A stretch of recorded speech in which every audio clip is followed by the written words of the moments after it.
Assalamualaikum Ustaz. Waalaikumsalam warahmatullahi wabarakatuh. Gimana caranya agar hidup kita tenang? Ya tenangkan. Gimana caranya agar hidup kita tenang? Tenangkan. Anda kenapa sampai nggak tenang? Nggak tenang itu kan perkaranya bisa karena berbuat maksiat. Ya orang berbuat maksiat, berbuat salah itu pasti nggak tenang. Atau karena mohon maaf ya terlalu banyak terbawa oleh urusan dunia, sehingga kehidupannya dipaksa untuk mengerjakan berbagai aktivitas duniawi yang membuat dia terasa lebih sibuk, capek, lelah, sehingga tidak mendapatkan ketenangan yang dimaksudkan. Jadi kalau terlalu banyak ngejar dunia atau juga berbuat maksiat, maksiat dengan ngejar dunia itu berbeda. Ya, kalau maksiat itu sudah otomatis menyalahi ketentuan Allah. Nggak boleh mencuri, nggak boleh korupsi, nggak boleh berbohong. Makanya ketika melakukan hatinya menolak. Karena di antara makna fitrah itu dan fungsinya adalah cenderung kepada kebaikan. Jadi ada fitrah dalam jiwa kita, di kolbu kita, itu disebut dengan fitrah taqwa namanya. Ya, Quran surah 91 Asy-Syams ayat 7 sampai 10, wa nafsin wa ma sawwaha fa alhamaha fujuraha wa taqwaha. Nah, jiwa takwa ini yang mendorong kita selalu pada kebaikan. Ya, kejujuran, kesabaran, kemuliaan, dan menolak keburukan-keburukan.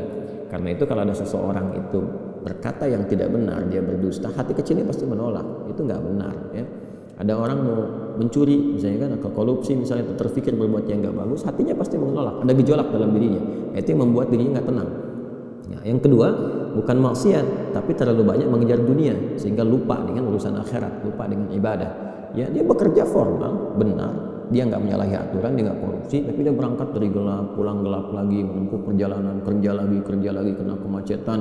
Nah, itu potensial akumulasi ini menimbulkan kepenatan, kegelisahan, capek, lelah, sehingga muncul pencarian. Nah, itulah dunia. Walaupun saat dia mengerjakan itu, dia mengerjakan tidak dalam konteks bermaksiat, tapi karena terlampau lelah mengerjakan itu dan penat, nah, rohnya kan menuntut. Di tubuh kita kan ada 3 bagian. Ya, ada fisik di bagian luar, kemudian ada akal ya di pikiran, yang ketiga itu ada hati, ada jiwa spiritual. Masing-masing harus mendapatkan porsinya. Ya, ini kalau bagian tubuh luarnya aja yang makan, fisiknya yang makan, mengonsumsi, tidur, istirahat. Ya, kemudian akalnya nggak pernah dipakai, nggak pernah belajar, nggak pernah baca, nggak pernah apa. Ini akalnya juga bisa protes, tumpul, nggak nyaman. Ya, sebaliknya juga kalau dia misalnya ya makan, minum, kerja, aktivitas, olahraga, akalnya dipakai, dia baca dan sebagainya, tapi rohnya nggak pernah diberikan porsinya. Dia nggak pernah ibadah, nggak pernah sholat, nggak pernah baca Quran dan sebagainya. Maka ini yang generator kehidupannya, ini sumber ketenangannya, maka tetap akan gelisah.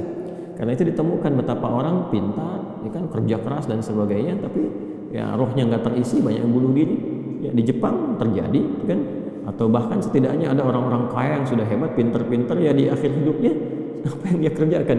Ya cuma datang terapi, nanam kangkung, nanam cabai gitu kan, datang ini untuk mencari ketenangan karena rohnya nggak terisi. Maka Islam alhamdulillah ya agama yang sangat komplit, memberikan pencerahan sekaligus arahan dan pedoman dalam berkehidupan. Fisiknya dituntun, pikirannya juga dimotivasi untuk terus ditingkatkan, pintar sampai ke level yang tertinggi, dan rohnya diberikan porsinya untuk menunaikan ibadah sehingga mendapatkan asupan-asupan menu bagi rohnya. Makanya di kita kan ada sholat, ada puasa, ya kan? Nah, kemudian ada baca Quran, itu untuk kebutuhan rohiyah kita, untuk memberikan ketenangan. Lalu fisik dipandu, bagaimana cara makan, bagaimana cara beraktivitas, dari mulai bangun tidur sampai tidur lagi kan diatur. Lalu pikiran turun ayat-ayat untuk menjadikan pikiran itu terlatih kuat, kan? Bahkan sampai ke level yang tinggi, jenius dan sebagainya. Turun ayat tentang iqra, banyak baca, turun ayat tentang tadabbur, afala yanzuruna ilal ibili kaifa khuliqat afala yatadabbaruna al-Qur'an, turun ayat tentang riset, inna fi khalqis samawati wal ardi wa ikhtilafil laili wan nahari la ayatin ulil albab, kan? Dan seterusnya. Itu supaya semua terstimulus. Nah, jadi kalau ingin tenang, bagaimana cara hidupnya tenang? Seimbangkan 3 bagian tadi. Jadi pikiran kita dilatih supaya kuat, ya supaya tajam dalam berpikir dan mengarahkan bagian tubuh kita untuk bertindak secara benar. Tubuh ini dilatih ya dengan berolahraga, makan yang benar. Ayat-ayatnya banyak sekali. Ya ayyuhan nasu kulu mimma fil ardi halalan thayyibah. Hai orang-orang, hai manusia semuanya, hai orang-orang, hai manusia, silahkan engkau makan sesuai dengan porsi kebutuhan dari yang halal, sumber yang halal, cari yang menyehatkan. Itu di Al-Baqarah 168. Nah, kalau sudah sehat, tubuhnya sehat, dipakai aktivitas olahraga. Kan banyak hadis-hadis tentang olahraga itu. Alimu auladakum bisibahati warrimaya, kata Nabi, ajarkan anak-anakmu olahraga berenang atau dengan melentar atau dengan memanah atau dengan berkuda. Itu contoh-contoh yang real di era Nabi yang kiranya bisa menyehatkan. Atau kita riset misalnya olahraga apa yang kira-kira menyehatkan, ya, yang senafas dengan tadi jenisnya. Jenisnya bisa berbeda setiap zamannya. Zaman Nabi nggak ditemukan misalnya olahraga futsal, basket, misalkan bola, apalagi jenis-jenis yang sekarang ada banyak atletik dan sebagainya. Tapi kan kita bisa meriset. Oh, ini renang ini apa saja nih manfaat-manfaatnya? Apa nanti olahraga sejenis yang kira-kira yang sama yang bisa dipraktekkan kekinian, atau olahraga yang berbeda tapi manfaatnya sama, melatih otot ini, menyehatkan yang ini, silahkan walaupun jenisnya nggak sama di era Nabi. Era Nabi misalnya dengan memanah, era sekarang misalnya dengan olahraga menembak, gitu kan, sah-sah saja silahkan. Yang penting konsentrasi yang sama walaupun dengan alat atau perangkat yang berbeda. Ya, nanti kalau ingin dilatih lagi dengan panahan ya nggak ada masalah. Jangan disimpulkan begini, kalau kalau panahan sunnah, kalau menembak misalnya bid'ah, nah itu sempit dalam berpikirnya, ya. Dan Nabi pun kan visioner. Di zaman Nabi mengatakan, ajarkan anak-anakmu berenang di mana? Di padang pasir, ya kan? Kan tidak mudah mendapatkan tempat renang, ya kan? Nah, tapi kita tarik ke sekarang kan itu visi yang panjang. Kalau di riset, berenang ini adalah olahraga yang menyehatkan otot ini, otot itu, untuk cedera, untuk saraf kejepit, untuk macam-macam misalnya. Nah, itu sesuatu yang bisa kita riset, lalu kita bisa keluarkan jenis-jenis baru yang mengambil dari manfaat itu. Itulah riset. Nah, terkait dengan ketenangan ini, apa amalan pokoknya? Karena ketenangan bagian dari pikiran yang disupport oleh keadaan jiwa. Nah, jadi intinya di kolbu, ketenangan itu intinya di kolbu. Jadi kalau kolbunya nggak tenang, hatinya nggak nyaman, hatinya nggak tenang, itu kebawa ke pikiran. Makanya orang-orang kena penyakit hati sekalipun dia sehat tubuhnya, ya, jenius otaknya, tapi kena penyakit hati. Dia kena penyakit iri. Ya, iri kan iri hati. Saya belum pernah dengar iri akal, iri pikiran, ya, atau iri mata, ya, iri kaki, iri tangan, nggak ada. Yang ada iri hati. Ya, dengki misalnya, ria, itu penyakit hati semua. Makanya orang dengki, orang hasad itu pasti hidupnya nggak tenang. Ya, orang berilmu, tapi dia kena penyakit hati, iri kepada orang berilmu yang lain, itu nggak tenang hidupnya. Ya kan? Orang kaya, tapi dia pendengki, kaya terhadap dirinya sendiri, ya, dan dia dengki dengan kekayaan orang lain, itu gak akan tenang. Dia terus pikirin bagaimana melampaui orang itu, bagaimana supaya dia celaka dan sebagainya. Itu yang sangat berbahaya. Maka untuk menenangkan diri itu, amalan-amalannya tidak ada yang lain kecuali meningkatkan ibadah, meningkatkan amal soleh, meningkatkan ketaatan. Semua jenis amal soleh itu di Quran disebut dengan zikir. Disebut dengan apa? Zikir. Salat misalnya namanya zikir di Quran, disebutkan dengan zikir. Quran surah ke-20 Taha di ayat ke-14. Innani anallahu la ilaha illa ana fa'budni wa aqimis salata lidzikri. Sayalah Allah, kata Allah, tidak ada Tuhan yang layak dipertuhankan dan disembah kecuali saya. Ya, kemudian kata Allah, fa'budni, maka setelah engkau bertuhan kepada saya, kata Allah, sembahlah saya.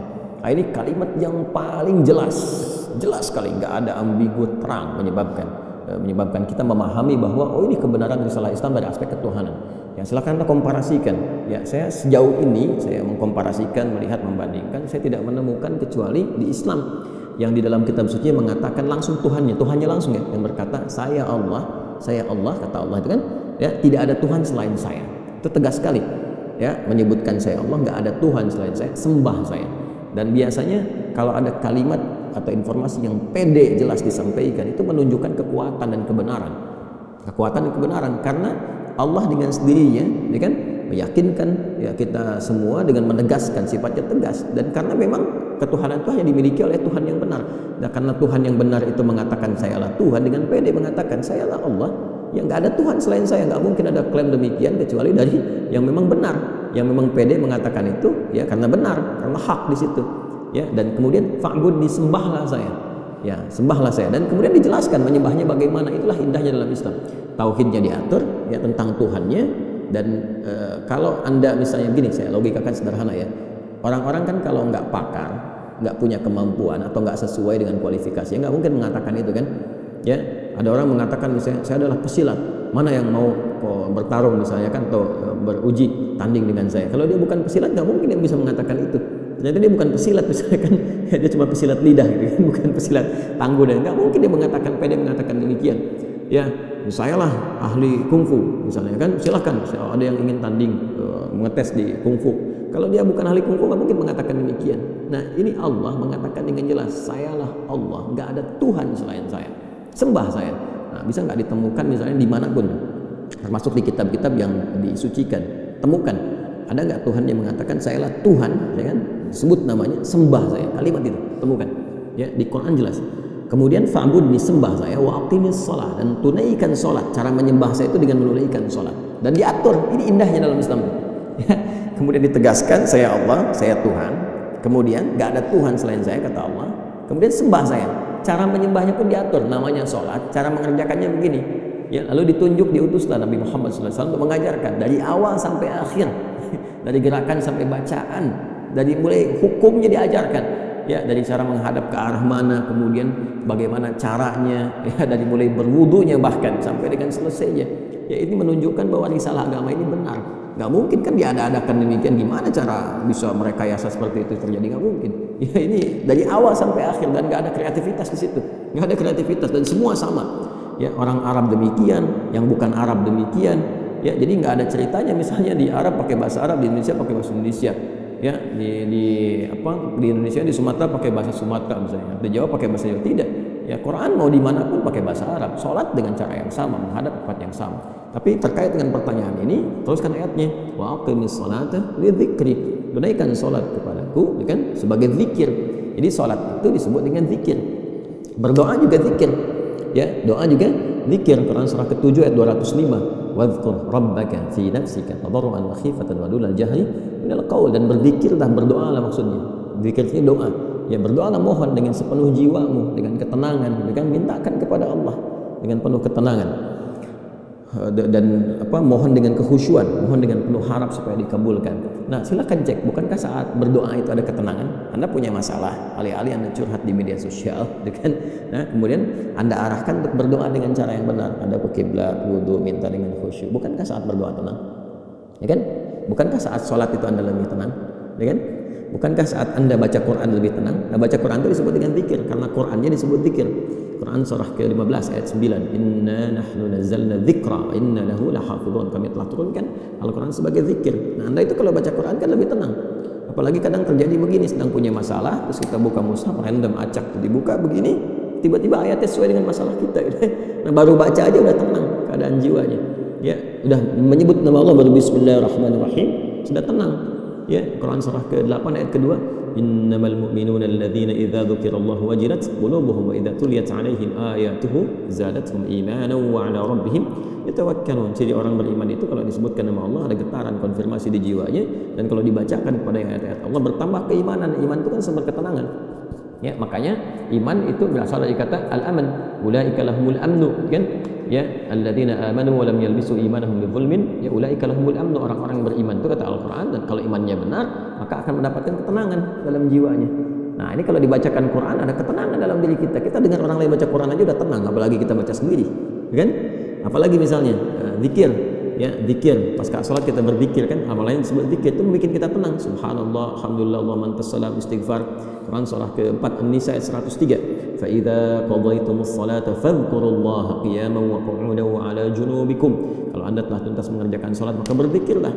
Ya, subhanallah, alhamdulillah, Allahu akbar, Allahumma antas salam, ya, dari astagfirullah dulu awalnya, kan? Nah, itu membuat diri kita lebih tenang, lebih nyaman. Nah, itu semua amalan tadi disebut dengan zikir. Karena itu disimpulkan dari Quran surah ke-13 Ar-Ra'd di ayat ke-28 ketika Allah berfirman, ala bi dzikrillahi tatma'innul qulub. Yakinkan pada dirimu. Ala itu harfu taukid, bukan hanya ikhbar. Huruf untuk menginformasikan sekaligus menguatkan informasi yang disampaikan. Saya tegaskannya, kata Allah, yakinkan pada dirimu dengan meningkatkan zikir kepada Allah, maka akan cenderung berdampak tenang kepada jiwa. Nah, jadi kalau Anda ingin tenang, saya ingin tenang, kita ingin tenang, gampangnya tingkatkan zikir. Zikir itu bentuknya ibadah, baik dengan ibadah fisik seperti sholat, baca Al-Quran, atau ibadah harta dengan bersedekah misalnya, ya, zakat itu kewajiban, infak itu tambahkan. Kalau ingin tenang, cobalah pagi-pagi cari orang-orang yang berhak mendapatkan itu sesuai dengan kualifikasi yang disampaikan Al-Quran dan hadis, jalan, temui, bersedekah, gak usah banyak dipamerkan, ya, macam-macam bersedekah, sampaikan dengan tulus. Nanti Anda akan mendengar orang itu berkata, terima kasih Pak, semoga Bapak disehatkan, keluarga juga dilancarkan rezekinya, dijaga oleh Allah kemuliaannya. Oh, itu mahal sekali.